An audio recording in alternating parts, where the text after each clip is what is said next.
If she was here right now, I would probably, freak out. I would tell her, you did great. I would tell her, thank you for looking out for me. Thank you for making this country a better place.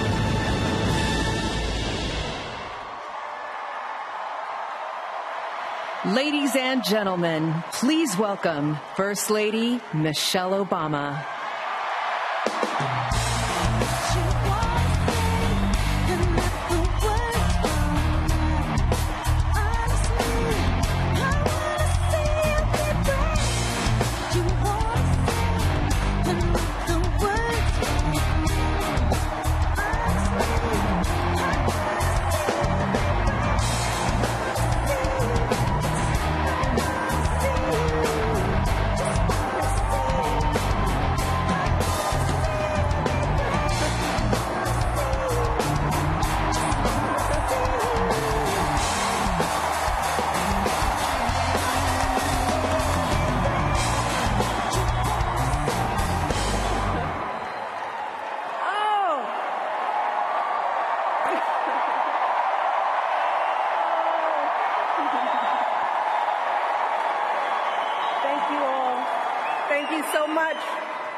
You know, it's hard to believe that it has been 8 years since I first came to this convention to talk with you about why I thought my husband should be president. Remember how I told you about his character and conviction, his decency and his grace, the traits that we've seen every day that he served our country in the White House. I also told you about our daughters, how they are the heart of our hearts, the center of our world, and during our time in the White House, we've had the joy of watching them grow from bubbly little girls into poised young women, a journey that started soon after we arrived in Washington, when they set off for their first day at their new school. I will never forget that winter morning as I watched our girls, just 7 and 10 years old, pile into those black SUVs with all those big men with guns. And I saw their little faces pressed up against the window, and the only thing I could think was, what have we done? See, because at that moment, I realized that our time in the White House would form the foundation for who they would become, and how well we managed this experience could truly make or break them. That is what Barack and I think about every day as we try to guide and protect our girls through the challenges of this unusual life in the spotlight. How we urge them to ignore those who question their father's citizenship or faith. How we insist that the hateful language they hear from public figures on TV does not represent the true spirit of this country.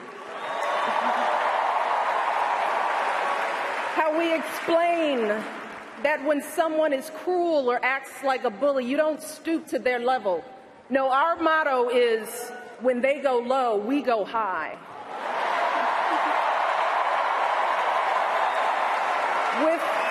With every word we utter, with every action we take, we know our kids are watching us.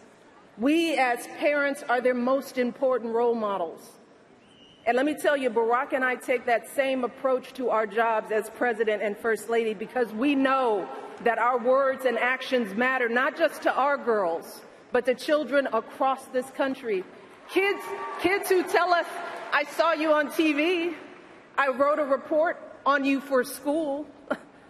Kids like the little black boy who looked up at my husband, his eyes wide with hope, and he wondered, is my hair like yours? And make no mistake about it, this November when we go to the polls, that is what we're deciding. Not Democrat or Republican, not left or right. No, in this election and every election is about who will have the power to shape our children for the next 4 or 8 years of their lives.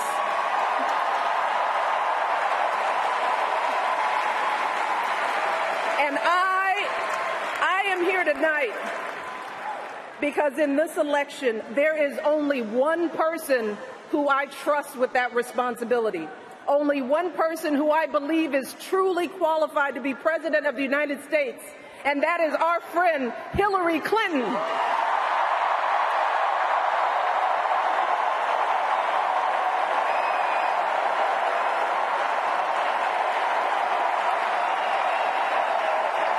That's right. See, I trust Hillary to lead this country because I've seen her lifelong devotion to our nation's children. Not just her own daughter, who she has raised to perfection, but every child who needs a champion. Kids who take the long way to school to avoid the gangs. Kids who wonder how they'll ever afford college. Kids whose parents don't speak a word of English but dream of a better life. Kids who look to us to determine who and what they can be. You see, Hillary has spent decades doing the relentless, thankless work to actually make a difference in their lives. Advocating for kids with disabilities as a young lawyer, fighting for children's health care as First Lady, and for quality child care in the Senate. And when she didn't win the nomination 8 years ago, she didn't get angry or disillusioned.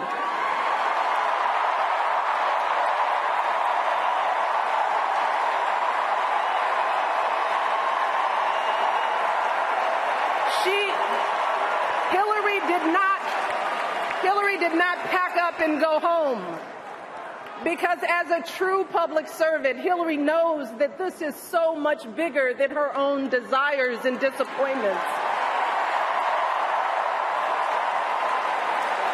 So she proudly stepped up to serve our country once again as Secretary of State, traveling the globe to keep our kids safe. And look, there were plenty of moments when Hillary could have decided that this work was too hard, that the price of public service was too high, that she was tired of being picked apart for how she looks or how she talks or even how she laughs. But here's the thing. What I admire most about Hillary is that she never buckles under pressure. She never takes the easy way out. And Hillary Clinton has never quit on anything in her life.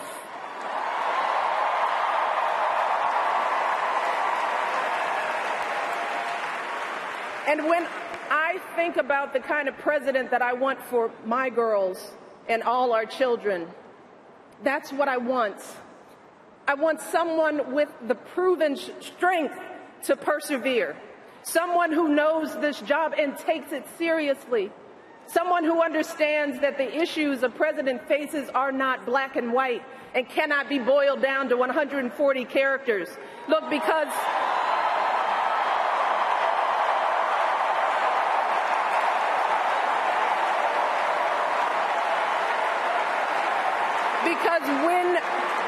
when you have the nuclear codes at your fingertips and the military in your command, you can't make snap decisions.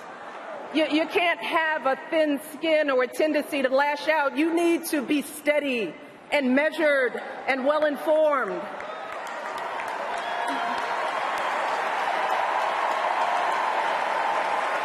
I want a president with a record of public service, someone whose life's work shows our children that we don't chase fame and fortune for ourselves. We fight to give everyone a chance to succeed. And we give back even when we're struggling ourselves, because we know that there is always someone worse off. And there, but for the grace of God, go I. I want a president who will teach our children that everyone in this country matters.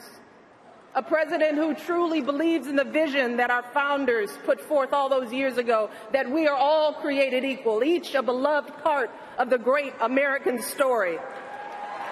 And when crisis hits, we don't turn against each other. No, we listen to each other. We lean on each other because we are always stronger together.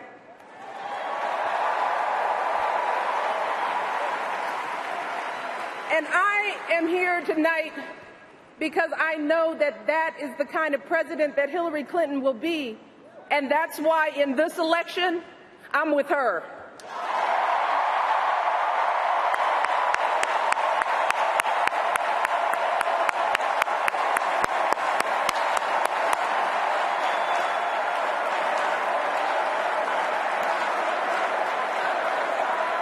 You see, Hillary understands that the president is about one thing and one thing only. It's about leaving something better for our kids. That's how we've always moved this country forward, by all of us coming together on behalf of our children. Folks who volunteer to coach that team, to teach that Sunday school class, because they know it takes a village. Heroes of every color and creed who wear the uniform and risk their lives to keep passing down those blessings of liberty. Police officers and protesters in Dallas who all desperately want to keep our children safe. People who lined up in Orlando to donate blood because it could have been their son, their daughter in that club.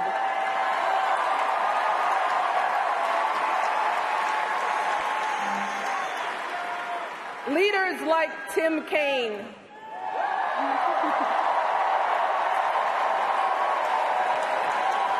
who show our kids what decency and devotion look like.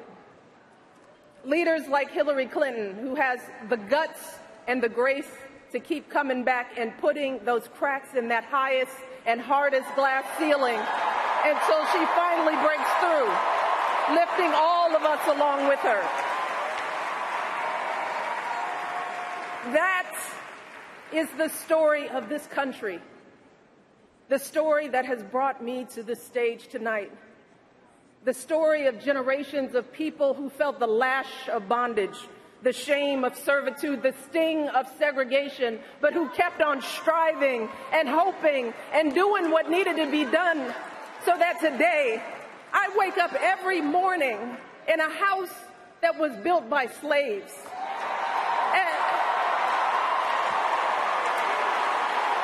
And I watch my daughters, two beautiful, intelligent black young women, playing with their dogs on the White House lawn.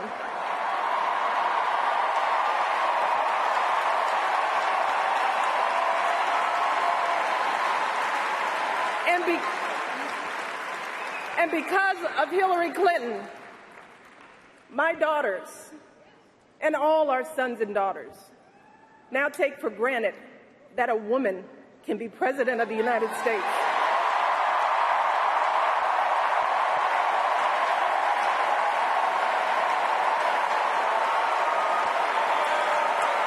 So look,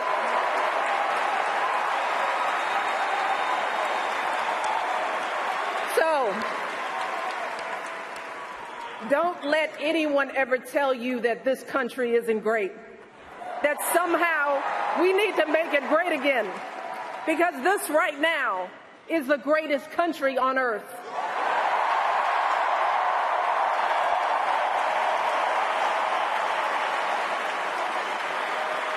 And as my daughters prepare to set out into the world, I want a leader who is worthy of that truth.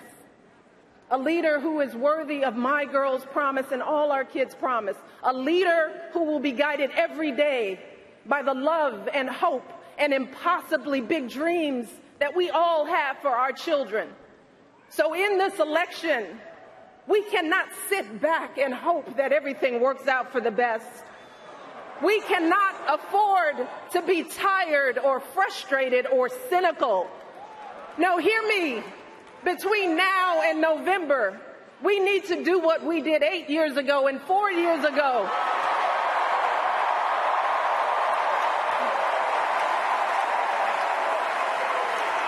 We need to knock on every door. We need to get out every vote. We need to pour every last ounce of our passion and our strength and our love for this country into electing Hillary Clinton as President of the United States of America. So let's get to work. Thank you all. God bless.